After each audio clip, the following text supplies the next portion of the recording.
दोस्तों, सीरियल रिमझिम में अब शादी की असली सच्चाई रिमझिम के सामने आने वाली है। जी हाँ, आने वाला ट्रैक बेहद शॉकिंग होने वाला है। सबको यही लगता है कि अमायरा और समीर की शादी हो चुकी है, लेकिन असल में कहानी में बड़ा ट्विस्ट छुपा हुआ है। शादी के बाद रिमझिम को एक कमरे में बंद कर दिया जाता है और अमायरा को दुल्हन बनाकर समीर के पास खड़ा कर दिया जाता है।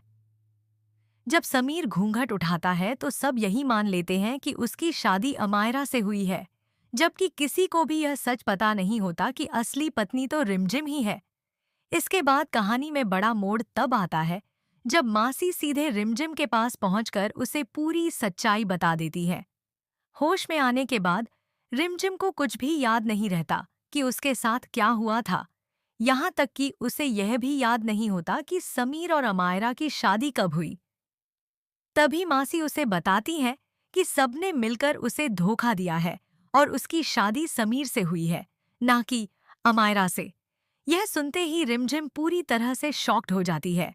तभी उसे याद आता है कि शादी से पहले अमायरा ने मेकअप के बहाने उसके चेहरे पर स्प्रे किया था, जिसके बाद ही वह बेहोश हो गई थी। सच्चाई का शक होते ही रिमझिम सीधे समीर और अमायरा के कमरे में पहुंचती है और गुस्से में अमायरा से पूछती है कि क्या मासी की बात सच है। वह कहती है कि जब शादी हो रही थी तो तुम कमरे में थी। फिर समीर के साथ शादी किसकी हुई?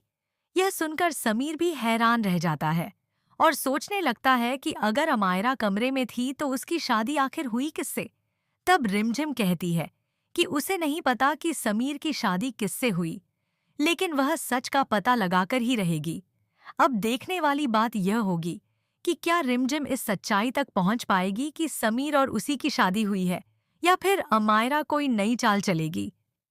आपको क्या लगता है, क्या रिमझिम सच सामने ला पाएगी? कमेंट में ज़रूर बताइए।